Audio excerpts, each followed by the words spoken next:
Assalamualaikum warahmatullahi wabarakatuh. Terima kasih sudah klik video ini. Selamat datang di kursus farmasi.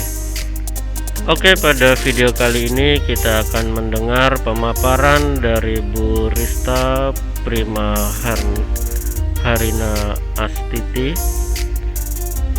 tentang inovasi pembelajaran pada new normal.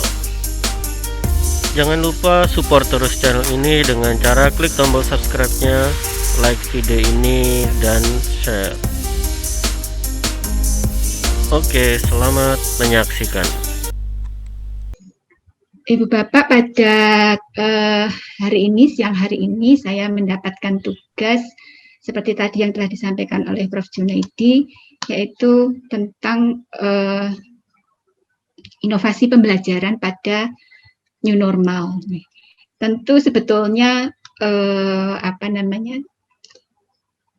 bukan bermaksud untuk menggurui begitu Ibu Bapak, tapi mungkin tadi seperti disampaikan oleh Prof. Jun, kami ingin sharing beberapa informasi dan pengalaman kegiatan yang kami laksanakan di masa pandemik ini, juga beberapa kebijakan yang barangkali nanti mudah-mudahan ada manfaatnya juga bagi Ibu Bapak.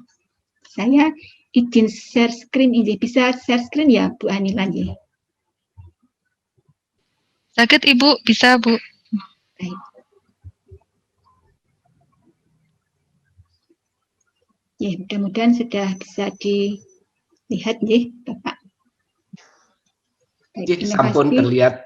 Ya, terus inovasi pembelajaran pada new normal. Tentu ini topik yang sangat berat begitu ya Ibu Bapak, karena apa? Karena memang tadi Prof. Jun sudah menyinggung dan kita semua juga pasti sudah mengalami bahwa pada situasi saat ini yang disebut dengan new normal ini tingkat ketidakpastiannya sangat tinggi gitu ya. Sehingga memang kita selaku institusi pendidikan perlu untuk selalu menyiapkan diri dengan berbagai kemungkinan perubahan situasi yang sangat cepat. Nah, sedikit sebelum lebih jauh, kita coba untuk memahami apa yang dimaksud dengan inovasi. Inovasi ada beberapa definisi, saya rasa Ibu Bapak juga dapat mendapatkannya dari berbagai sumber. Ini ada beberapa definisi yang saya dapatkan. Inovasi adalah pemasukan atau pengenalan hal-hal yang baru, penemuan baru yang berbeda dari yang sudah ada atau yang sudah dikenal sebelumnya, baik itu berupa gagasan, metode, atau alat. Ini dapat kita jumpai pada Kamus Besar Bahasa Indonesia. Kemudian di beberapa pustaka yang lain dikatakan inovasi ini berasal dari kata to innovate, yang mempunyai arti membuat perubahan atau memperkenalkan sesuatu yang baru. Definisi yang lain di buku yang lain dikatakan inovasi adalah sesuatu yang baru dalam situasi sosial tertentu dan digunakan untuk menjawab atau memecahkan suatu permasalahan. Dari beberapa definisi ini ada keyword ya yang sama dari semua definisi ini, yaitu istilah baru Ibu Bapak. Jadi inovasi ini singkatnya itu sesuatu yang baru begitu ya. Dan baru dalam hal ini sebetulnya ada dua konteks. Yang pertama adalah memang baru yang betul-betul pure new, dari yang semula tidak ada menjadi ada begitu. Ataukah konteks yang lain adalah discovery. Kalau yang tadi adalah invention ya, untuk menemukan sesuatu yang betul-betul baru. Kalau yang konten kedua adalah discovery. Jadi sebetulnya sesuatu itu sudah ada sebelumnya, tetapi mungkin diterapkan di situasi yang baru, situasi yang berbeda. Contoh misalnya kalau dalam hal pembelajaran, ya mungkin metode pembelajaran yang sudah kita kenal sebelumnya diterapkan atau dilaksanakan di suatu pendidikan tertentu yang kemudian diadop untuk dilaksanakan di pendidikan farmasi misalnya, atau sistem pembelajaran yang telah berlaku di suatu negara tertentu kemudian diadop untuk dilaksanakan di Indonesia. Jadi memang tidak baru betul, tetapi penerapannya saja yang baru. Atau bisa juga dengan metode yang ada, kemudian ada modifikasi, ada penyesuaian-penyesuaian dengan situasi sosial yang sedang terjadi. Itu beberapa pengertian tentang inovasi. Kemudian pembelajaran sendiri dapat kita maknai sebagai proses atau cara atau perbuatan menjadikan orang atau makhluk hidup belajar. Ini kalau menurut KBBI, ya. Sementara kalau kita mengacu pada Standar Nasional Pendidikan Tinggi 3/2020, maka di sana disampaikan pembelajaran adalah proses interaksi mahasiswa dengan dosen dan sumber belajar pada suatu lingkungan belajar.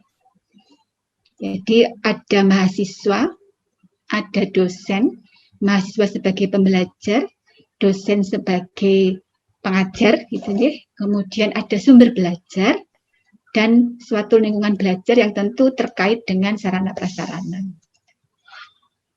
Nah, khusus untuk saat ini kita katanya, ya, kita sendiri juga belum tahu ini apakah memang benar kita sudah memasuki new normal begitu.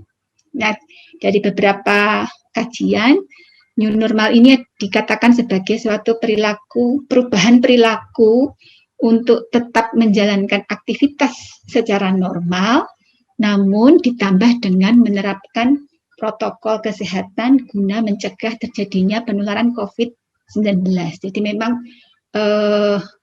periode new normal ini sangat erat terkait dengan coronavirus disease, pandemi coronavirus disease 2019, ya, COVID-19.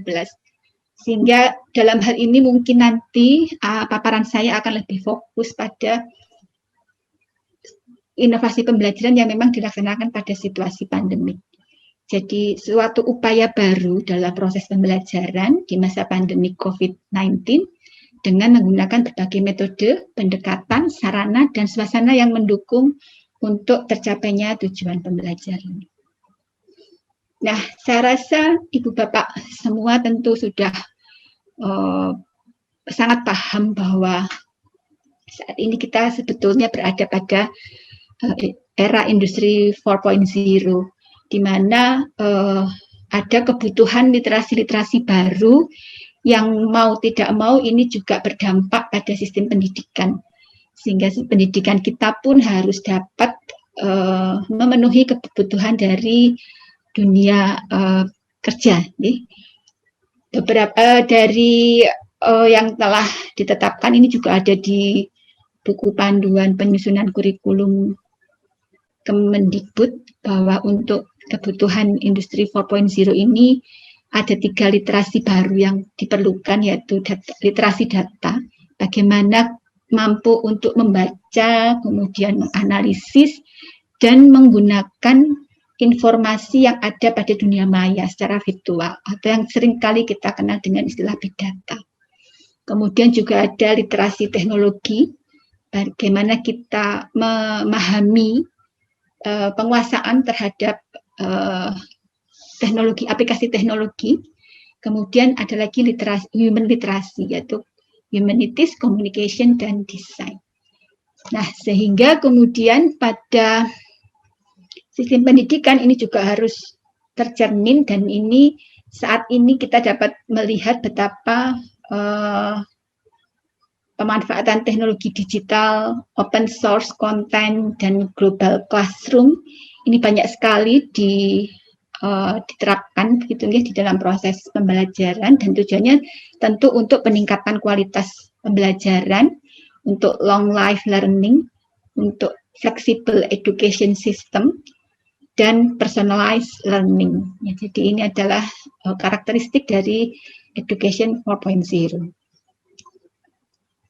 Seperti telah kami sampaikan tadi, bahwa pembelajaran ini ada dosen sebagai sumber belajar, sebagai salah satu sumber belajar, kemudian ada mahasiswa, kemudian ada interaksi dengan melalui bentuk dan metode pembelajaran, kemudian ada lingkungan belajar. Nah, untuk dosen tentu aspek inovasi harus bisa kita berlakukan atau diterapkan pada seluruh komponen pada kegiatan pembelajaran. Kita tentu mengenal dosen sekarang ini harus dapat berperan tidak hanya sebagai transmitter informasi, tetapi juga sebagai fasilitator. Justru lebih banyak sebagai fasilitator. Sementara mahasiswa sebagai pembelajar ini kita seringkali mendengar bahwa anak-anak sekarang ini adalah anak-anak generasi Z, gitu ya, generasi milenial, ada yang menyebutnya sebagai iGen. Ada juga yang menyebutnya generasi yang digital native begitu. Tentu ini menjadi pertimbangan penting bagi institusi pendidikan, bagaimana metode pembelajaran dapat memenuhi karakteristik dari mahasiswa dari generasi Z ini. Kemudian sumber belajar tentu banyak sekali seperti tadi yang telah saya sampaikan di slide sebelumnya. Ada open source content gitu ya, YouTube, short course, MOOC begitu banyak di dunia maya, dan ada paradigma yang harus kita ubah begitu, bahwa dosen bukan satu-satunya sumber belajar. Saya ingat dulu pada waktu saya kuliah di farmasi begitu ya, seringkali kalau belajar kan dulu terkenalnya kalau belajar itu SKS gitu ya, sistem kebut semalam gitu, mungkin saya aja kayaknya yang begitu ya. Nah itu bekalnya kadang-kadang cuma PowerPoint, kalau dulu belum ada PowerPoint Bapak Ibu, bentuknya slide itu ya, slide dari dosen, plastik mika itu yang ditulis pakai spidol itu, kemudian difotokopi. Ya sudah, belajar dari situ aja, nggak buka buku literatur yang, kalau toh buka buku literatur hanya dibaca kalau untuk latihan soal begitu nggih. Sehingga kemudian ada istilah dulu di kalangan teman-teman itu, ini sarjana cap slide-nya dosen, kadang-kadang belajarnya hanya dari sana. Jadi, tapi untuk saat ini jelas ini berbeda sekali ya, karena seperti tadi sudah saya sebutkan, mahasiswa generasi Z ini digital native, mereka yang memiliki kemampuan teknologi lebih baik dibandingkan generasi sebelumnya. Jadi kalau dosen ini tidak memahami karakteristik ini, tentu ada resiko gap komunikasi ya, antara dosen dengan mahasiswa, sehingga dapat menimbulkan resiko tidak tersampaikannya tujuan dari proses pembelajaran. Lingkungan belajar tidak lagi bahwa belajar itu harus di dalam ruang kelas fisik secara fisik begitu. Dan proses belajar ini harus dapat dilaksanakan di kapan saja dan di mana saja. Sehingga kemudian berdasarkan panduan dari Kementerian, bentuk dan metode pembelajaran yang dianggap tepat atau sesuai dengan kondisi-kondisi ini adalah student centered learning. Nah, beberapa karakteristik dari mahasiswa yang milenial ini adalah kecepatan, jadi mereka memiliki kecepatan dalam berbagai hal, kemudian juga kebebasan dan kreativitas. Sehingga tentu kita perlu untuk memahami karakter-karakteristik ini supaya pada saat kita berperan sebagai seorang dosen, kita dapat menjalankan dan dengan baik, dan apa yang menjadi tujuan bisa tersampaikan dengan baik juga. Nah, metode pembelajaran, kita mengenal ada banyak metode pembelajaran ya, Ibu Bapak. Contohnya misalnya pembelajaran kolaboratif, kemudian diskusi kelompok dan lain-lain. Kemudian kalau itu dikombinasikan dengan bentuk pembelajaran yang sesuai, misalnya apakah praktikum, apakah kuliah tatap muka, apakah seminar dan sebagainya, dan kemudian diberikan penugasan yang sesuai dengan metode dan bentuk pembelajaran untuk mencapai CPL, tentu akan menghasilkan lulusan yang baik, gitu ya. Nah, khusus untuk di masa pandemik ini, maka ditambahkan lagi dengan yang disebut protokol kesehatan. Dan protokol kesehatan ini tidak cukup hanya mengelola atau mengatur bagaimana kalau kita sering mengenal sekarang dulu 3M ya, sekarang kemudian menjadi 5M, menjaga jarak, mencuci tangan, menggunakan masker, menghindari kerumunan, dan membatasi mobilitas. Maka tidak cukup hanya menyediakan itu, tapi juga harus siap dengan mitigasi plan, perencanaan mitigasi. Kalau ada yang terpapar, salah satu mahasiswa, dosen, atau tendik, apa yang harus dilakukan? Atau kalau misalnya tiba-tiba kondisi transmisi di daerah kita begitu melonjak, sehingga mau nggak mau terjadi perubahan drastis yang tadinya perencanaan ada pertemuan luring, tiba-tiba tidak bisa dilaksanakan, gitu ya, karena kebijakan daerah dan sebagainya. Jadi mitigasi plan juga perlu untuk disiapkan. Secara umum, inovasi pembelajaran pada new normal itu tadi sudah disebutkan, yaitu student centered learning, dan student centered learning ini pada pelaksanaannya, pada delivery-nya itu menerapkan kombinasi pembelajaran konvensional berbasis kelas atau tatap muka langsung dan pembelajaran daring atau online, atau yang seringkali kita mengenalnya dengan blended learning atau hybrid learning. Seringkali juga dua istilah ini dianggap sama, begitu ya, hybrid learning dan blended learning secara umum sama. Memang nanti kita akan melihat ada sedikit teknik yang berbeda dari kedua metode ini. Hal lain yang juga muncul dalam kondisi pandemi ini adalah segala sesuatu dapat berbasis pada Internet of Things, ya. Jadi penguasaan atau penerapan TIK itu menjadi sangat besar.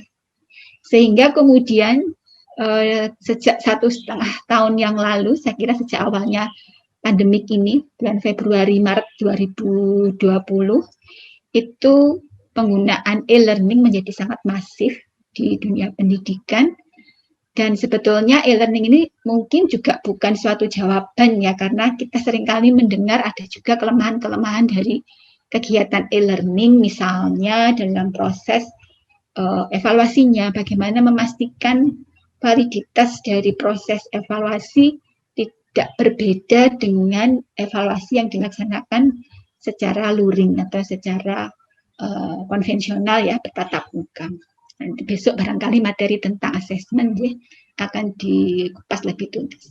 Namun pada kondisi saat ini adalah suatu proses adaptasi terhadap kondisi yang sedang berjalan.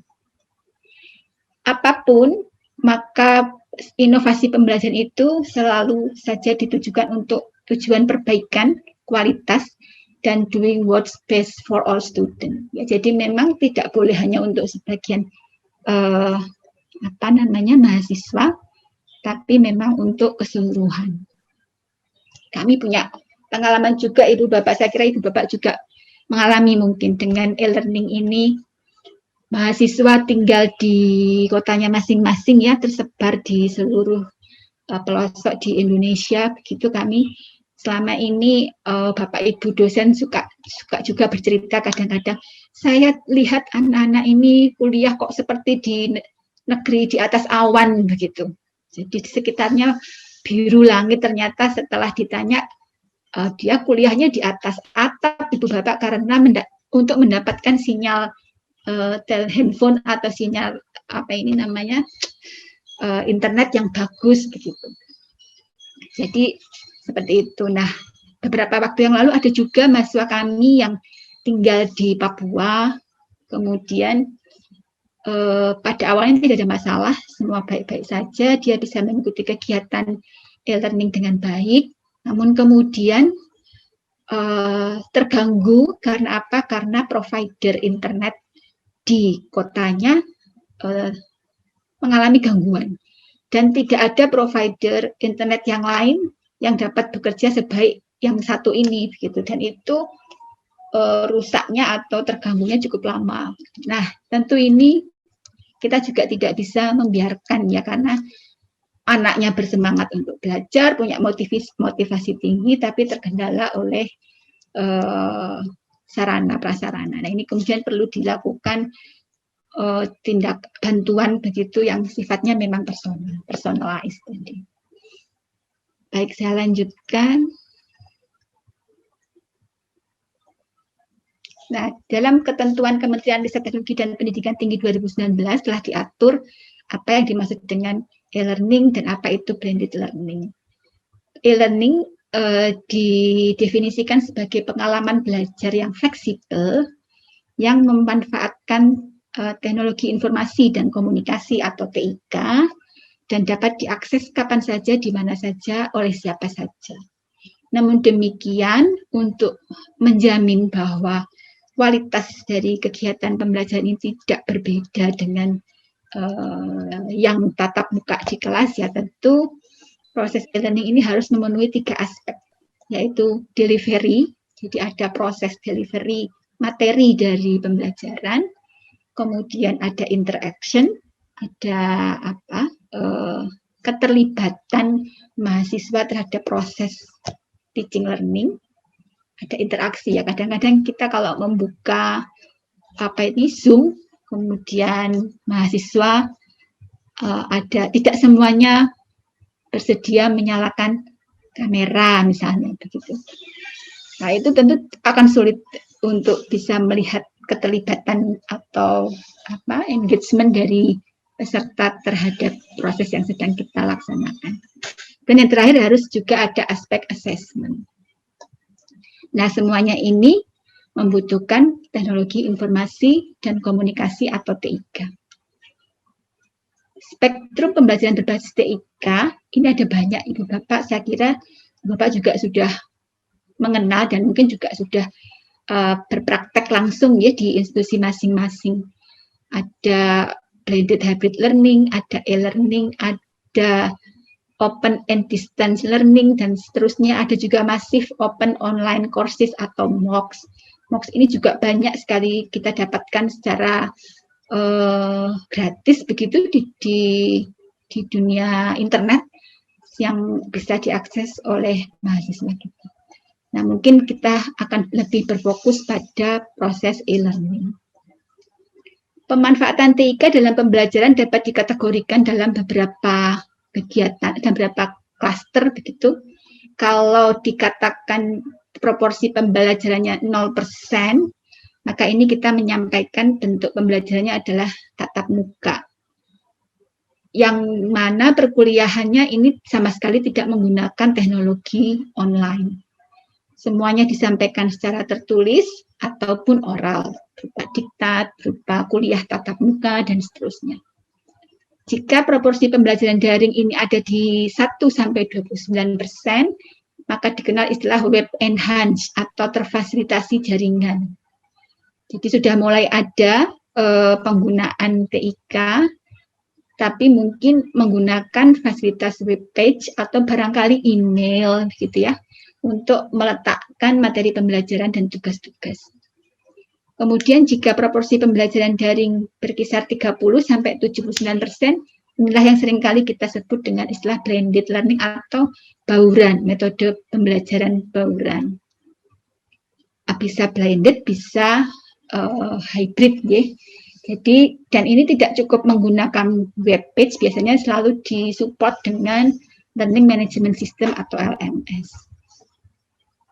Kemudian jika proses pembelajaran daringnya lebih dari 8%, ini kita katakan penuh daring atau fully online. Nah, ini gambar yang disebut dengan blended learning. Saya kira ini juga kita sudah mengenalnya. Jadi ada sesi classroom teaching, tatap muka offline, tetapi ada juga pelaksanaan pembelajaran yang dilaksanakan secara distance learning atau online. Dan ini bisa berulang, artinya tidak ada batasan distance learning-nya berapa persen, classroom teaching-nya berapa persen. Contoh misalnya dalam kegiatan, kalau situasi saat ini mungkin di pendidikan farmasi itu kebutuhannya adalah suatu kegiatan praktikum untuk hands-on terhadap pekerjaan kefarmasian begitu ya. Sehingga kegiatan praktikum menjadi beban memang kalau semuanya harus daring, lalu pengalaman skill keterampilannya didapat dari mana. Ya, ini contoh misalnya kalau blended learning pada kegiatan praktikum kita dapat membagi saya kira menjadi entah 2, entah 3 kelompok kecil yang kemudian kita tata, kita jadwalkan secara terencana kapan kelompok mana yang akan online dulu, sementara yang kelompok yang lainnya offline. Jadi ini merupakan membutuhkan perencanaan yang lebih baik. Kadang-kadang urutan atau pengelompokan mahasiswa juga perlu kita pikirkan, barangkali pertimbangan kota tempat tinggal itu juga menjadi pertimbangan di dalam penyusunan kelompok. Karena apa? Karena kalau datang dari luar daerah tentu ada proses lain, proses protokol kesehatan lain yang harus dilaksanakan. Nah, blended learning ini adalah kombinasi antara face-to-face dan online learning. Ada 4 macam blended learning yang bisa kita aplikasikan, Bapak, yaitu rotation model, flex model, self-blend model, dan enrich virtual model. Ini visualisasi saja ya, sekedar menggambarkan seperti apa. Rotation model itu artinya kita sudah menjadwalkan sedemikian sehingga seluruh peserta didik itu akan mendapatkan rotasi yang secara berurutan. Gitu. Bisa diawali dengan pertemuan klasikal dulu untuk semuanya yang bisa dilaksanakan secara online untuk semua kelas. Kemudian nanti mereka akan melaksanakan kegiatan dengan urutan yang sudah kita tentukan. Misalnya yang pertama ada aktivitas online untuk diskusi kelompok gitu ya. Kita berikan tugas, kemudian mereka akan berdiskusi secara kelompok, kemudian ada fasilitasi dari dosen secara online, kemudian suatu saat mungkin akan ada rotasi pertemuan secara offline. Jadi ada rotasi-rotasi yang sudah ditetapkan dan harus diikuti oleh seluruh peserta. Sedangkan untuk flex model itu sebetulnya basicnya atau prinsipnya adalah pembelajaran daring. Jadi proses pembelajarannya dilaksanakan secara daring, kemudian mereka juga akan berinteraksi dengan kelompoknya dalam rangka belajar, dan jika diperlukan maka akan ada pertemuan dengan dosen atau teacher ya. Jadi pertemuan itu bergantung pada kebutuhan dari mahasiswa. Jika mereka memerlukan misalnya klarifikasi terhadap pengalaman belajar mereka atau temuan dari mereka mencari data, dari mereka membaca yang membutuhkan intervensi dari dosen, maka diadakan pertemuan bersama dosen. Model yang ketiga adalah self-blend model. Kalau ini mahasiswa atau pembelajar ini yang akan mengelola. Jadi ini juga basicnya adalah online learning. Jadi di rumah menggunakan fasilitas internet, tapi ketika kemudian ada kendala, ada kesulitan, dia dapat menghadiri pertemuan kelas yang bisa dilaksanakan secara online maupun offline, dan bahkan jika perlu juga akan bertemu dengan teacher-nya. Yang terakhir adalah enrich virtual model. Ini meskipun ada 2 tempat atau lokasi belajar, yaitu di rumah dengan online teaching, di sekolah ini ada 2 kemungkinan, atau di kampus begitu ya. Di kampus bisa saja kegiatannya tetap online dan dilaksanakan di laboratorium komputer ataupun pada pertemuan fisik, pertemuan di kelas. Dan jadwal ini sudah ditentukan dari awal sehingga mahasiswa tinggal mengikuti jadwal yang sudah ditentukan. Dari keempat model tadi, rotation model ini memang yang paling banyak diikuti ya, dan dibagi lagi menjadi beberapa model. Kita sering mengenal istilah flip classroom, gitu ya. Kemudian ada station rotation, ada lab rotation, dan ada individual rotation model. Flip classroom model ini paling banyak dibicarakan dan dianggap suatu metode yang sesuai untuk kondisi saat ini. Ini adalah gambaran atau ilustrasi dari metode flip classroom. Perbedaannya apa dengan metode yang biasanya, yang konvensional, adalah ada 3 tahap, yaitu before class, jadi sebelum pertemuan, kemudian selama pembelajaran di kelas, dan setelah di kelas.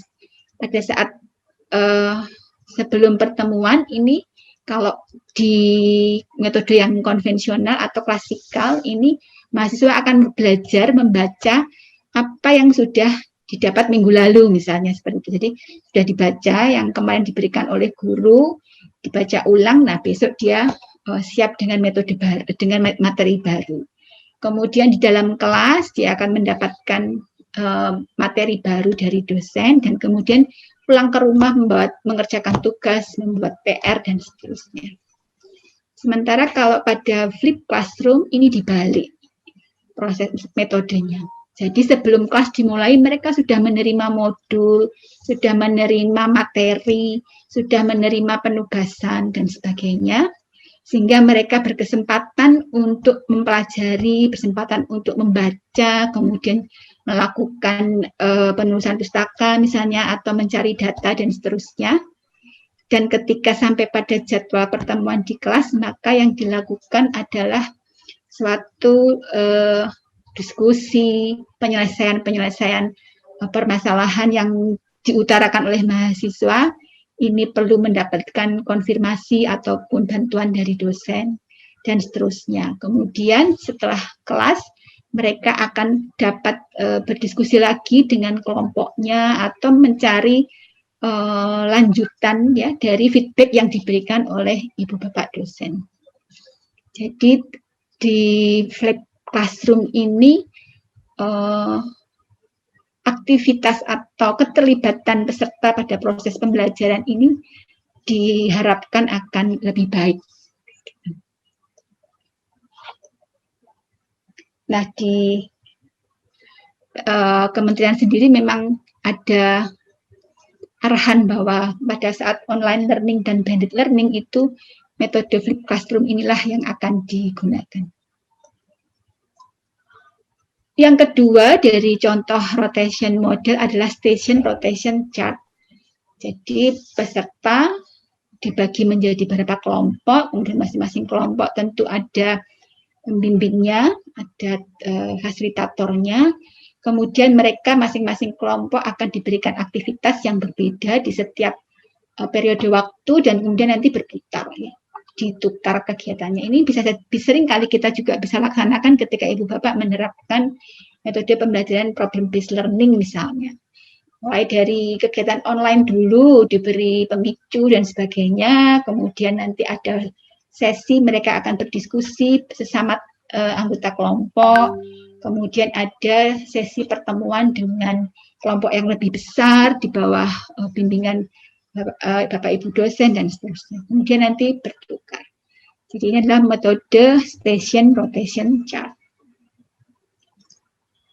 Yang ketiga dari station model, rotation model adalah lab rotation model. Meskipun istilahnya adalah lab, tapi yang dimaksud di sini adalah tidak berarti ruang laboratorium kimia begitu Bapak Ibu, tetapi ini adalah classroom with computers atau barangkali ya CBT center atau laboratorium komputer gitu ya. Jadi sudah diatur jadwal setiap kelompok mahasiswa kapan mereka akan berinteraksi di kelas, kapan mereka akan berinteraksi di lab komputer secara online. Kemudian yang terakhir adalah individual rotation model. Ini sangat terbuka, dapat dilaksanakan pada masa ini. Karena apa? Karena yang mengendalikan atau yang mengatur adalah mahasiswa sendiri.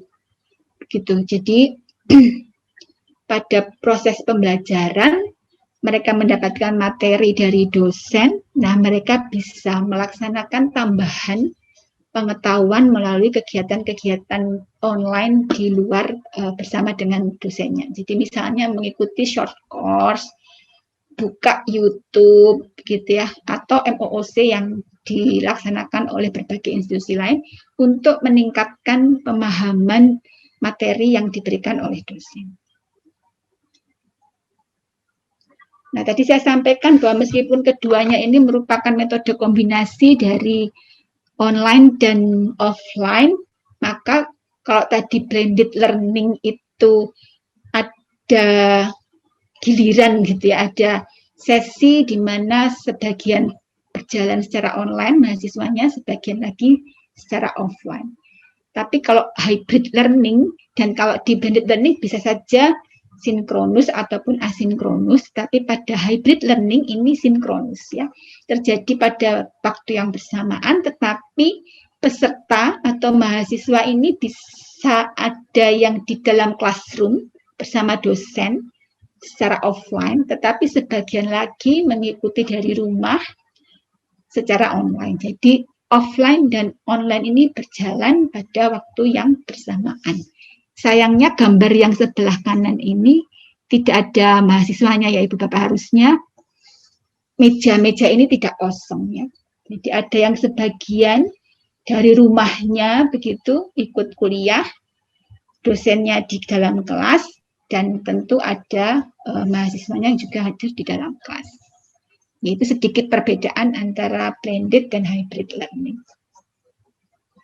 Nah, hybrid learning ini karena proses daring dan luringnya berjalan bersamaan tentu membutuhkan sarana prasarana yang lebih tinggi ya, karena harus barangkali diperlukan kamera yang kemudian akan terkoneksi dengan PC atau laptop sehingga kegiatan di dalam kelas dapat juga diikuti oleh mahasiswa yang ada di dalam di rumahnya masing-masing. Nah, e-learning biasanya memang membutuhkan learning management system, dan biasanya institusi, saya yakin institusi Ibu Bapak juga pasti sudah memiliki sistem learning management system ini internal di institusi Ibu Bapak. Adanya LMS ini selain membantu pelaksanaan pembelajaran juga sangat berperan di dalam proses MONEF atau monitoring kegiatan-kegiatan penugasan dari mahasiswa, dan tentu juga akan berperan pada proses assessment. Tadi di depan saya menyebutkan bahwa salah satu inovasi atau tujuan inovasi ini adalah selain untuk mengatasi, menyesuaikan dengan kondisi terkini, biasanya juga akan mendapatkan manfaat lain gitu ya. Nah, pendidikan di era Education 4.0 tadi salah satunya adalah dapat dilaksanakannya global classroom. Global classroom ini adalah kegiatan pembelajaran yang melibatkan mungkin 2 atau 3 institusi secara bersamaan, di mana pengajarnya bisa berasal dari masing-masing institusi dan peserta kuliah adalah mahasiswa dari seluruh institusi yang terlibat. Dan ini tidak terbatas hanya institusi di dalam negeri, tapi bisa saja menjadi kerjasama dengan institusi-institusi di luar negeri. Sebagai contoh misalnya kami pernah menyelenggarakan global classroom terkait dengan practice change informasi antara Malaysia dan Indonesia yang bekerja sama dengan universitas di Malaysia, kemudian pesertanya adalah dari kedua institusi ini. Kita bisa mendapatkan beberapa capaian nih Bapak, saya yakin Bapak juga pasti sudah mengetahui bahwa kita bisa memenuhi beberapa, pasti sudah familiar dengan istilah indikator kinerja utama, MPKM begitu. Kegiatan ini bisa menjadi pemenuhan terhadap beberapa jenis IQ. Ya, jadi bisa semacam itu, atau kemudian Bisa juga kita membentuknya kerjasama dengan institusi di luar negeri yang kemudian kita kemas menjadi semacam kegiatan project base begitu, yang di akhir nanti peserta mengalami proses evaluasi.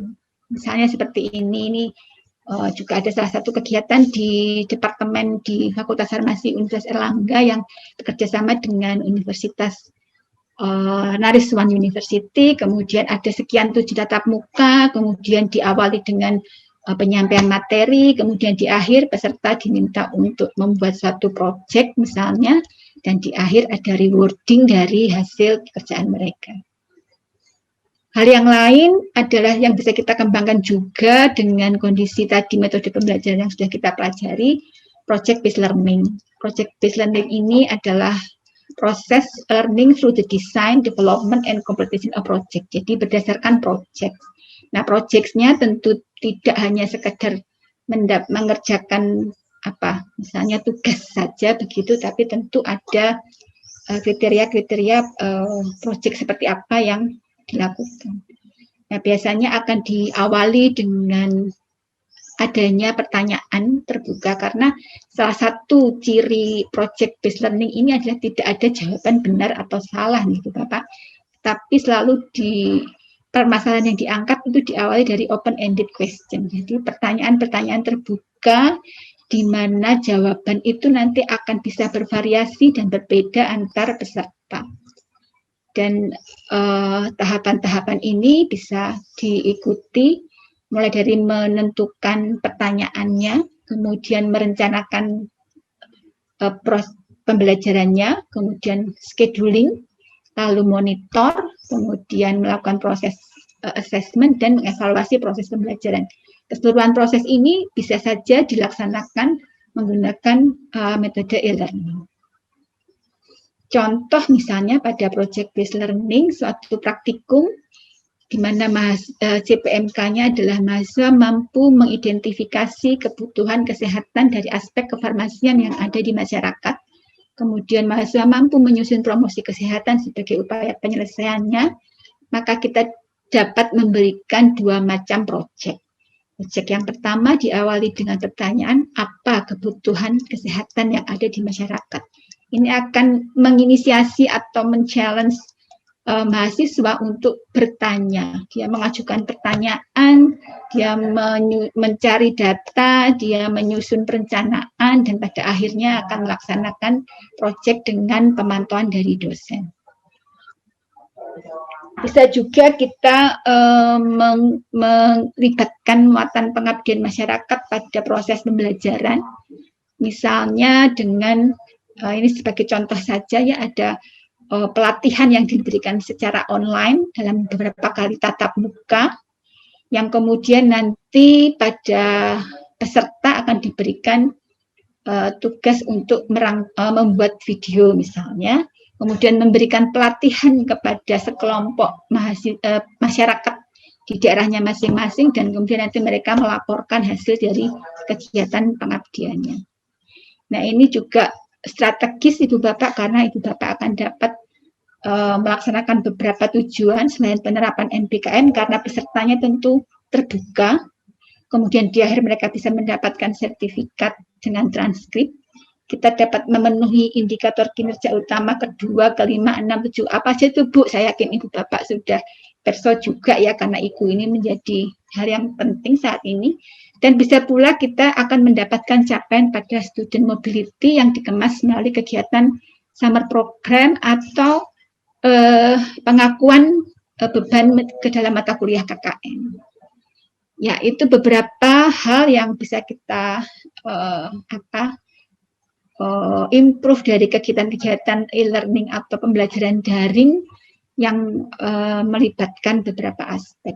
Nah, kalau pada new normal itu seringkali kita juga perlu mempertimbangkan beberapa hal, khususnya dalam pendidikan farmasi, di mana kegiatan luring ini masih dibutuhkan, khususnya untuk mata kuliah yang memiliki capaian pembelajaran yang berupa keterampilan, ya. Sehingga perlu perencanaan yang cukup matang untuk kegiatan luringnya. Tentu harus ada mulai dari koordinasi awal, persiapan, bahkan kemudian perlu pula kita mensosialisasikan jauh-jauh hari kepada selain kepada dosen, adalah juga kepada orang tua, karena sesuai dengan keputusan menteri ya, yang diatur oleh kementerian bahwa peserta didik yang hadir pada kegiatan luring ini harus mendapatkan izin dari orang tua. Kemudian pelaksanaan dan evaluasi. Nah, kesiapan institusi tentu tidak cukup hanya mengatur protokol kesehatannya, bagaimana alur pergerakan mahasiswa dari datang, kemudian menuju ke lab, kemudian pergerakan di lab sampai mereka pulang kembali keluar dari kampus, tapi juga kesiapan sarana prasarana, penandaan, kemudian poster-poster untuk remind terhadap prokes, kemudian juga kebutuhan-kebutuhan lain terkait protokol seperti sistem untuk mengukur suhu, kemudian APD juga diperlukan serta SDM biasanya akan dikelola oleh Satgas. Saya yakin di institusi sudah ada Satgas COVID yang bertanggung jawab terhadap kegiatan ini. Kemudian tadi seperti yang saya sebutkan di awal ada plan mitigasi plan yang diperlukan apabila misalnya seperti yang kemarin ini Ibu Bapak, setelah Lebaran kita mengalami peningkatan kejadian ya, sehingga kemarin sempat terjadi perencanaan luring yang sudah kita rancang jauh-jauh hari sedemikian rupa, mahasiswa sudah datang di Surabaya, sudah melaksanakan kegiatan luring beberapa kali, kemudian pada akhir terpaksa harus dibatalkan karena kondisi dan keadaan daerah yang tidak memungkinkan. Nah, sehingga mitigasi plan ini diperlukan untuk bagaimana kalau itu terjadi, kemudian merubah perencanaan pembelajaran dalam waktu yang sangat singkat. Jadi memang salah satu karakter new normal ini adalah risiko ketidakpastian. Kemudian mitigasi apabila ada yang terpapar. Kemudian juga kalau sudah ada yang terpapar, bagaimana mekanisme pemeriksaan kesehatan dan seterusnya. Ini contoh beberapa yang sempat kami laksanakan di 2 semester ini, kegiatan praktikum luring yang dilaksanakan untuk mahasiswa berbagai semester. Tentu mengikuti panduan dari yang sudah dikeluarkan oleh kementerian dan juga oleh universitas. Panduan utamanya tentu hindari 3C dan kemudian sekarang ini adalah melaksanakan 5M. Ada perencanaan untuk mengetahui, menghitung berapa banyak mahasiswa yang nanti akan hadir di kampus dalam satu hari, dalam satu sesi, per lantai, per laboratorium, dan seterusnya. Ini bekerja sama dengan departemen dan para PJMK. Kemudian perlu juga dilakukan kajian kalau ada mahasiswa yang tidak dapat mengikuti luring, kegiatan luring, itu apa resikonya? Tidak dapat mengikuti kegiatan luring ini bisa ada 2 alternatif, karena memang tidak diizinkan oleh orang tua. Kami punya pengalaman ini yang di awal semester genap 2020-2021 itu hampir 40% orang tua tidak memberikan izin. Jadi anaknya, mahasiswa tidak boleh datang dari luar kota ke Surabaya. Bahkan yang di Surabaya juga ada beberapa yang tidak diizinkan untuk melaksanakan kegiatan di kampus. Atau tidak dapat mengikuti kegiatan luring karena tidak memenuhi persyaratan kesehatan. Misalnya tes rapid antigennya positif. Ya kalau dulu sebelum antigen di awal-awal itu pakai rapid antibody-nya reaktif. Kemudian pada saat diukur suhu melebihi batas yang telah ditentukan. Maka tim teaching tentu harus menyediakan alternatif sehingga orang tua maupun mahasiswa tahu kalau tidak ikut dia resikonya apa. Sehingga dapat memilih kegiatan dengan bertanggung jawab dengan pilihannya. Setelah itu Bapak Ibu dapat menghitung jumlah mahasiswa yang kemungkinan akan datang sehingga dapat dihitung setiap harinya ada berapa mahasiswa, dan kalau Bapak Ibu letak labnya barangkali di beberapa lantai, bisa dihitung juga jumlah mahasiswa setiap lantai itu dalam satu sesi ada berapa. Untuk apa Ibu Bapak? Untuk mengetahui apakah memang space yang dibutuhkan, distancing yang dibutuhkan ini bisa terpenuhi. Setelah itu kita bisa menghitung kebutuhan APD, mulai dari APD standar sampai yang spesifik, gitu ya, baik pada mahasiswa maupun dosen. Kemudian juga ada kebutuhan fasilitas penunjang, misalnya adalah ruang transit, gitu ya. Ruang transit ini dibutuhkan untuk mereka-mereka yang misalnya jarak rumah dengan lokasi kampus cukup jauh, sehingga kalau misalnya sesi pagi dia kegiatan luring, kemudian sesi siangnya dia harus terbalik, pagi dia luring, kemudian siangnya dia harus online, gitu ya, harus daring. Nah, kalau dia pulang, tidak nututi akan terlambat, gitu, sehingga disediakan tempat-tempat untuk dia kemudian lanjut pada kegiatan online di kampus, tentu dengan tetap menjaga protokol kesehatan. Ruang kesehatan, musola tidak ada pemakaian sajadah atau mukena bersama, mereka diizinkan sholat dengan perlengkapan pribadi. Kemudian ada persyaratan apakah mereka dapat melakukan kegiatan luring atau tidak, dengan harus sudah lebih dulu mengisi survei, kemudian hasil tes antigen dan sudah melakukan isolasi mandiri di Surabaya H-14. Kemudian juga perlu kita membuat protokol untuk alur pergerakan mahasiswa pada entry point dengan segala prosedurnya. Kemudian pada pergerakan di laboratorium, karena ketentuan 5M ada juga antara lain membatasi mobilitas, kemudian pada ketentuan 3C ada di sana menghindari close kontak. Jadi kita perlu mengatur pergerakan mahasiswa di laboratorium. Setelah jadi, maka prokes ini perlu disimulasi untuk kemudian menjadi materi sosialisasi. Kesiapan sarana prasarana tentu menjadi hal yang penting juga ya. Penandaan, poster, kemudian kebutuhan untuk protokol juga perlu. Kemudian pelaksanaan rapid test untuk dosen maupun untuk mahasiswa ini juga kita lakukan, dan ini diulang. Kalau dulu rapid antibody ini berlaku 2 minggu, maka setiap 2 minggu Bapak Ibu dosen dan mahasiswa yang terlibat kegiatan luring harus menjalani tes.